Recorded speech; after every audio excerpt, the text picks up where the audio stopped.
Sir next stock HDFC bank લાવીએ તમારા પાસે બિકોઝ મ્યુચ્યુઅલ ફંડ્સ દ્વારા જૂન મહિનામાં 6,887 કરોડ રૂપિયાનું રોકાણ કરવામાં આવ્યું છે અને મ્યુચ્યુઅલ ફંડ્સ દ્વારા 2024ના 6 મહિનામાં 42,000 કરોડ રૂપિયા એચડીએફસી બેંકમાં રોકાણ થયા. આમાં આઈસીઆઈસીઆઈ મ્યુચ્યુઅલ ફંડે જ કંઈક 10,750 કરોડ રૂપિયાની સૌથી વધુ રોકાણ અહીંયા કરી.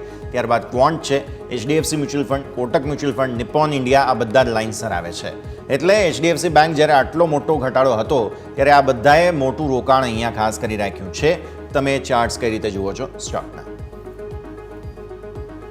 Definitely yes.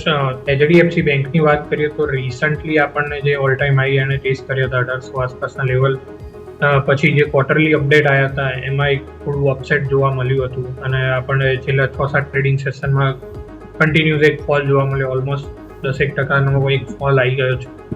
પરંતુ અત્યારે માર્કેટ જે લેવલ પર છે અને ઘણા બધા સ્ટોકમાં વેલ્યુએશન થોડા ડિસ્કમ્ફર્ટ થઈ ચૂક્યા છે.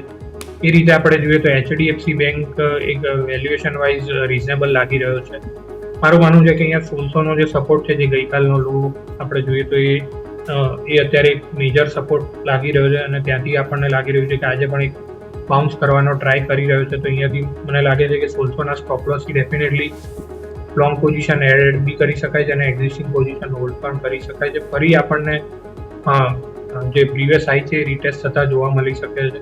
અહીંયા ડિસ્ક્લોઝર રહેશે કે અમે અમારા ક્લાયન્ટને પણ આ સ્ટોક એડવાઇસ કરેલો છે નીચલા લેવલથી, તો થોડું બાયસ વ્યૂ અહીંયા ઘડી રહેશે.